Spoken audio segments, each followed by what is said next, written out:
थकलो. नाही ना लागत अभ्यासात मन, नाहीच लागत अभ्यासात मन. पुन्हा पुन्हा फक्त मोबाईल पाहावा असं वाटतं. पुन्हा पुन्हा फक्त टाइमपास करावा असं वाटतं. सगळं काही करावं असं वाटतं, पण अभ्यास नाही.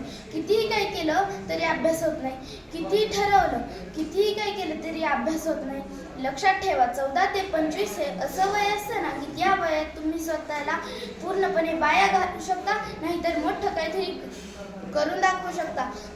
ठरवायचं तुम्हाला आहे, तुम्हाला काय करायचंय. स्वतःला पूर्णपणे वाया घालवायचंय की मोठं काहीतरी करून दाखवायचंय.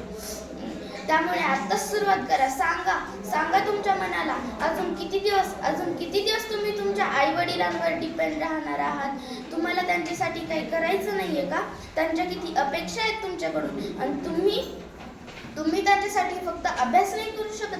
लक्षात ठेवा, जर राजा बनायचं असेल ना तर भिकाऱ्याप्रमाणे मेहनत करावी लागते. तेव्हाच जाऊन कुठेतरी आपण यशस्वी होतो. काही जण असं म्हणतात, मी आज करेल, मी उद्या करेल, मी परवा करेल. पण काय होतं तुमच्या त्या प्लॅनचं?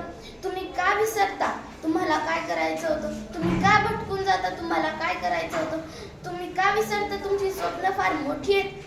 काही जण असं म्हणतात, मी अभ्यास करतो, मी अभ्यासाला बसतो, पण माझं अभ्यासात मनच लागत नाही. कोण डिस्टर्ब करतं तुम्हाला? जे कोणी तुम्हाला डिस्टर्ब करत असेल ना त्याला तुमच्या आयुष्यातून तेवढ्या क्षणात पुरतं का होईना बाजूला ठेवा. किंवा तो तुमचा मोबाईलच तुम्हाला डिस्टर्ब करत असेल ना तर त्यालाही कुठेतरी दूर ठेवा. काही जण असं म्हणतात, मी अभ्यास करतो पण मला ते समजतच नाही. अरे, तू कधी समजून घेण्याचा प्रयत्न केलाच नाही तर तुला कसं समजणार? तू प्रयत्न तर कर. तुला एकदा नाही समजणार, तुला दोनदा नाही समजणार, तिसऱ्यांदा तर समजेल. तुम्ही फक्त बोलता आणि सोडून देता. लक्षात ठेवा, जे तुम्हाला येत नसेल आणि ते तुम्ही शिकून गेलात ना तर पुढचे 2 तास अभ्यास करायला बसवलं तरी तुम्ही खुशीने बसाल.